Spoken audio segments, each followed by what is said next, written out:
देश में व्याप्त सभी मुद्दों के इतर कोई एक मुद्दा सबसे बड़ा है तो वो है बेरोजगारी।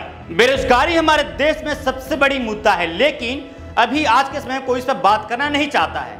मोदी सरकार ने बीते 9 वर्षों में देश के युवाओं को बेरोजगारी के गहरे कुएं में ढकेल दिया है। युवा देश की ऊर्जा है, आने वाले कल की सारी अपेक्षाएं, उम्मीदें युवाओं के भरोसे हैं।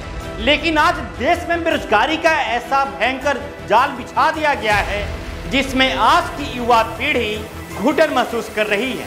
जिस तरीके से देखी जा रही है कि हमारे देश में कितनी बेरोजगारी है, उसको लेकर आज इसके बारे में आपको हम चर्चा करेंगे। हमारे देश की औसतन आयु 28 वर्ष है। हम दुनिया के सबसे युवा देशों में से एक हैं, लेकिन मोदी सरकार ने देश के युवाओं का भविष्य ऐसे अंधकार में डाला है कि बेरोजगारी ही युवाओं की सबसे बड़ी बेजारी बन चुकी है। आइए आंकड़ों पर बात करते हैं। फरवरी 2023 में जारी आंकड़ों के अनुसार आज देश में 5 करोड़ युवा बेरोजगार हैं। Centre for monitoring Indian economy यानी CMIE द्वारा दिसंबर 2022 में आखिरी बार जारी किए गए आंकड़ों के अनुसार स्थिति ऐसी है कि देश में बेरोजगारी दर 8.30% के रिकॉर्ड पैदान पर पहुंच चुकी है। रिसर्च बताती है कि दिसंबर 2022 में शहरी बेरोजगारी दर बढ़कर 10.09% के स्तर पर पहुंच चुकी है। इस भयावह दौर में वो जुमला याद आया, प्रत्येक साल 2 करोड़ नौकरी देंगे। नरेंद्र मोदी ने युवाओं को प्रत्येक साल 2 करोड़ नौकरी देने का वादा किया था, लेकिन बीते 9 वर्षों में केवल नौकरियां ही छीनी गई। GST और नोटबंदी से लेकर लॉकडाउन तक मोदी सरकार ने छोटे रोजगार बंद करवाए हैं, लोगों से नौकरियां छीनी हैं। ऑक्सफैम की रिपोर्ट के मुताबिक बगैर सोचे समझे लागू किए गए देशव्यापी लॉकडाउन में 12.20 करोड़ लोगों ने रोजगार को खो दिया। Centre for economic data and analysis CEDA के मुताबिक साल 2016-17 में मैन्युफैक्चरिंग सेक्टर में 5.10 करोड़ लोग नौकरी करते थे। साल 2020-21 में इनकी संख्या 46% कम होकर 2.7 करोड़ रह गई। नरेंद्र मोदी के रहमो-करम से देश के कामगार मजदूर गांव वापस जाकर खेत खलिहान में काम करने को मजबूर हो गए हैं। बीते 6 वर्षों में रेलवे में कोई बहाली नहीं है।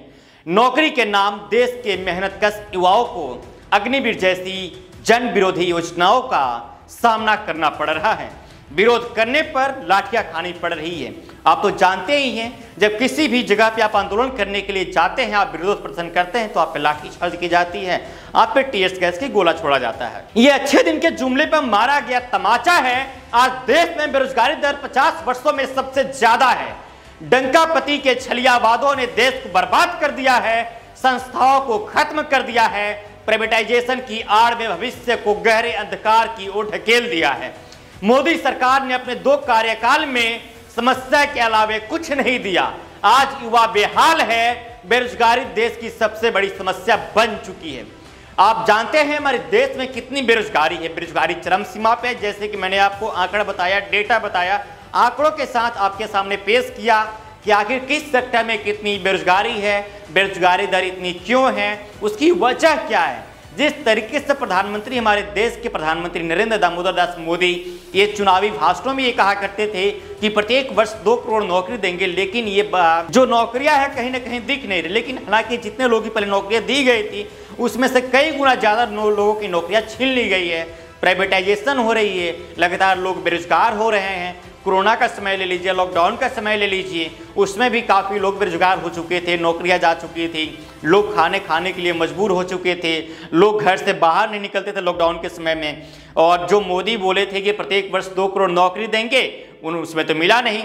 जो मोदी बोले थे प्रत्येक वर्ष 2 करोड़ नौकरी देंगे, लेकिन कहीं ना कहीं मोदी सरकार वो नौकरी देते हुए नहीं दिख रही है। अब देखने वाली बात ये होगी कि क्या जो 2024 में चुनाव होने वाला है, उसमें कौन सी पार्टियां क्या जुमला लेके आती है, आखिर उनके सामने मैनिफेस्टो क्या रखती है, कौन सी पार्टियां युवाओं के लिए खड़ी होगी, कौन सी पार्टियां युवाओं के लिए काम करेगी, कौन सी पार्टियां युवाओं की हित के लिए काम करेगी, ये आने वाला समय ही बता सकता है। चलिए बहरहाल इस खबर में इतना ही। मेरा नाम आदित्य है, आप तो पंचायत देख रहे थे।